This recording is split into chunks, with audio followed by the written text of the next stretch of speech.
ایک سوال کل آیا، کیا قسطوں وغیرہ پر کوئی چیز خریدنا جائز ہے؟ جبکہ نقد کا اور ریٹ ہوتا ہے اور ادھار کا اور۔ اس سوال کا جواب یہ ہے کہ تحقیق میں یہ بات تو واضح ہے کہ آج کل یہ کاروبار کرنے والے وہ طے کیے بغیر دکان سے نہیں بھاگنے دیتے کہ سامان لے جا، پیسے جیسا مرضی دے وینچا، یوں تو نہیں۔ وہ طے کرتے ہیں نقد میں سودا ہے یا ادھار میں۔ ادھار میں ہے تو کیا ریٹ، نقد ہے تو کیا ریٹ، ابھی طے ہو جاتا ہے نقد ہے یا ادھار۔ تو ایسی صورت میں یہ ناجائز نہیں، جائز ہے۔ ہاں اگر طے کیے بغیر اٹھ جائے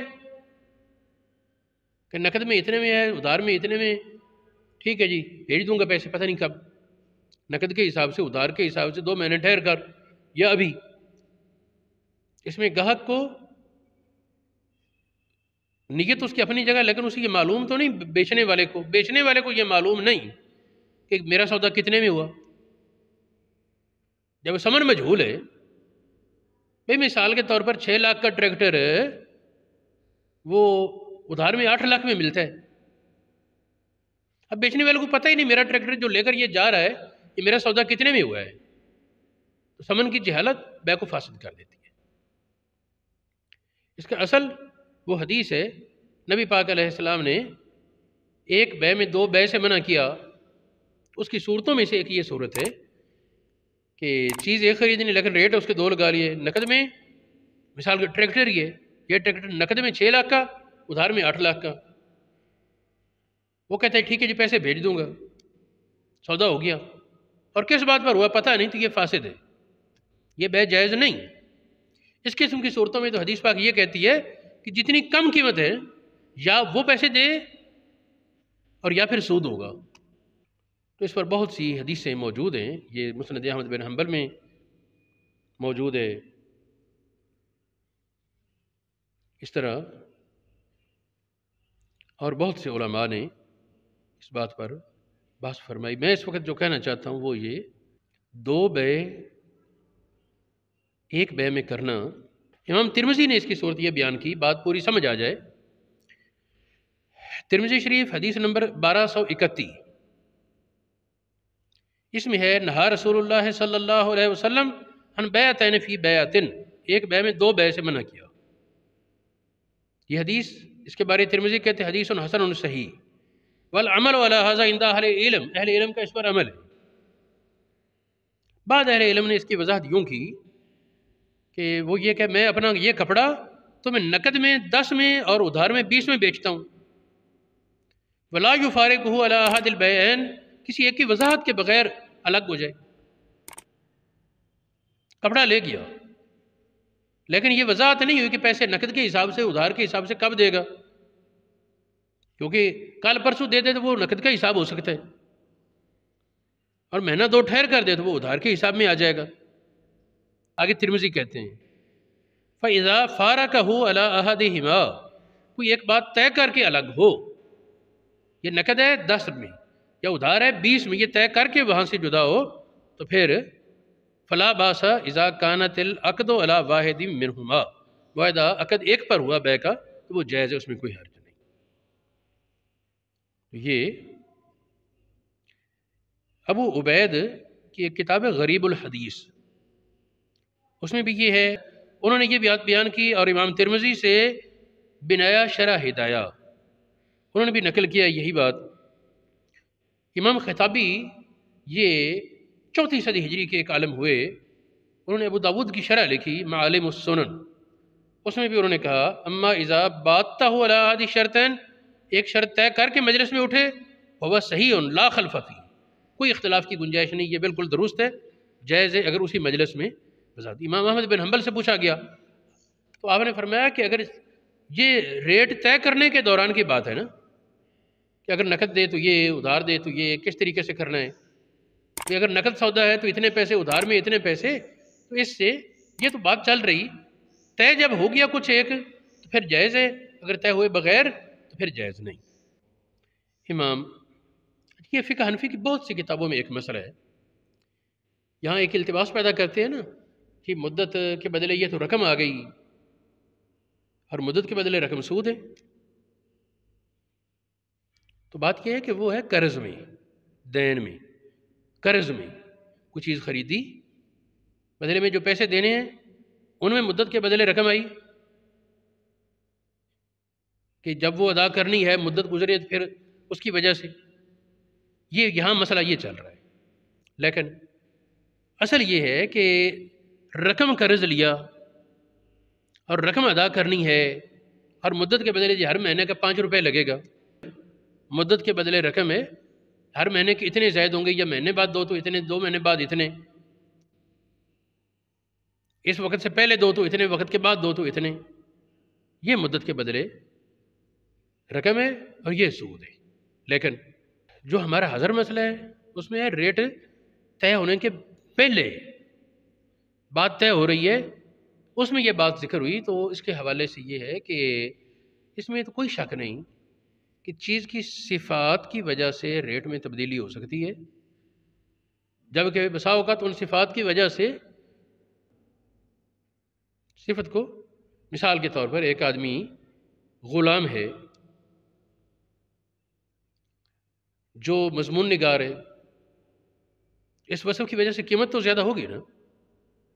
ایک کوئی بھینس ہے جو دودھ زیادہ میٹھا دیتی ہے، اس وصف کی وجہ سے اس کی قیمت تو زیادہ ہوگی. لیکن کوئی اگر الگ کر کے دیکھے کس چیز کے مقابلے میں قیمت زیادہ ہوئی تو یہ مشکل ہے بتانا، کہ دودھ تو ابھی پیدا ہی نہیں ہوا. تو یہ مسلمانوں کے معاملات میں اس طرح کئی چیزیں ہوتی ہیں. تو یہ ایک جزیہ بتانے لگا ہوں کہ مدت کے لیے مبیع سے مشابہت ہے. حقیقت میں مدت بیچی نہیں جا رہی، لیکن اس سے مشابہت ہوتی ہے بسا اوقات. فرماتے ہیں ہدایت شریف میں، دیگر کتابوں میں، الا یرا، دیکھا نہیں جاتا، انہ یزاد فی الثمن لاجل الاجل، مدت کی وجہ سے چیز کی قیمت میں اضافہ کر دیا جاتا ہے. یہ مسلمانوں میں رائج ہے. تو اس سے کیا ثابت ہوا کہ مدت کی وجہ سے قیمت میں اضافہ یہ منع نہیں. منع یہ ہے کہ کوئی مدت رقم طے کیے بغیر مجلس ختم ہو، بیع کی مجلس اس کی مقدار طے کیے بغیر ختم ہو تو یہ تو بیع فاسد ہو جائے گی. اور اگر آپ یہ بتائیں کہ کوئی چیز کوئی آدمی 5 روپے کی لا کر 5 لاکھ میں بیچے تو اس کو منع تو نہیں کہہ سکتے، بائع مشتری راضی ہیں، ٹھیک ہے. جس طرح یہ قائد اعظم کے ہاتھ کی گھڑی پچھلے دنوں فروخت ہوئی. اب ویسے تو مارکیٹ میں میرا خیال ہے وہ گھڑی اب وہ پرانے رواج کی، تو اگر مارکیٹ سے کوئی پسند کرے گا بھی تو شاید تھوڑی سی قیمت میں، کوئی 10 20 یا 100 روپے میں ہو جائے گی، لیکن وہ لاکھوں کی قیمت میں بکی. یہ ایک عالم تھے علامہ مودودی، ان کا قلم 5 لاکھ میں بکا تھا، حالانکہ وہ قلم اس دور میں 5 روپے کا ہوتا تھا.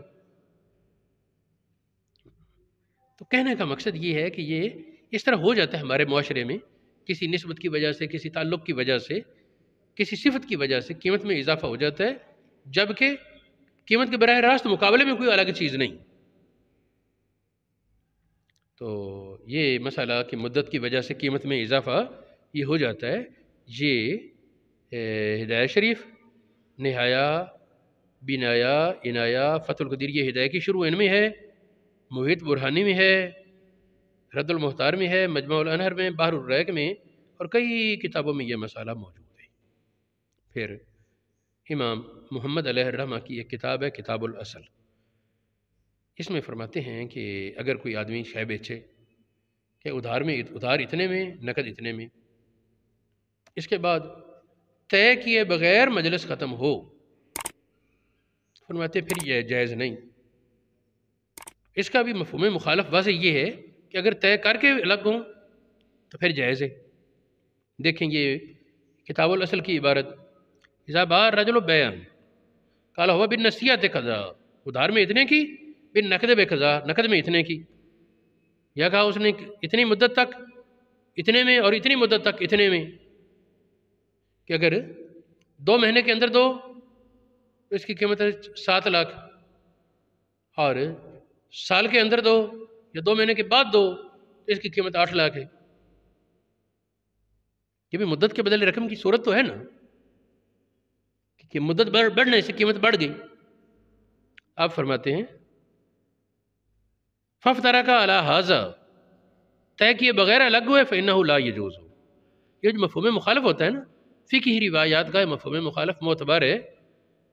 یہ علامہ شامی نے لکھا، بحر الریق میں ہے، علامہ حموی نے لکھا، اور بہت سے علماء نے اس کی صراحت کی کہ فقہی روایات میں مفہوم مخالف کا اعتبار ہوتا ہے۔ پھر ایک اور اسی مسئلے کے ساتھ اگلا، یہ کتاب الاصل میں ایک اور مسئلہ ہے، ان صاومہ فی البیع، بیع میں سودا طے کیا، ریٹ لگایا 2 مدت تک، اس مدت پر چیز دے تو اتنے، اس مدت پر دے تو اتنے، ثم قاطعہ علی واحد، ایک مدت پر اسی مجلس میں ایک مدت پر بات پکی کر لی، قاطعہ علی واحد من ذینک الاجلین، 2 مدتوں میں سے ایک مدت پر بات پکی کر لی، فعمد البیع، بیع کو نفذ کر دیا، وہ جائز، ٹھیک ہے۔ اس سے ان دونوں عبارتوں کو ملائیں۔ پہلی عبارت جو میں نے پڑھی بالنصیحت قضاء و نقد قضاء، یہ ہے کتاب الاصل، افغانستان میں سے چھپی تھی، اس کا چھپا ہے صفحہ 91 5واں جلد۔ اور جو دوسری عبارت پڑھی ہے کہ 2 مدتوں پر ریٹ بنایا اور پھر کسی ایک مدت پر طے کر دیا تو بیع کو نفذ کر دیا، تو یہ جائز ہے۔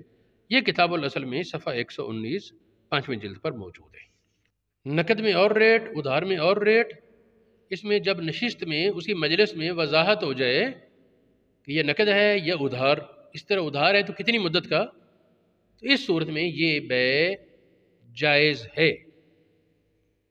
ہاں، بعض اوقات دیکھا گیا ہے کہ اگر گاہک مقررہ مدت پر ادا نہ کر سکے اور مدت بڑھے تو قیمت بڑھا دیتے ہیں، تو یہ جائز نہیں۔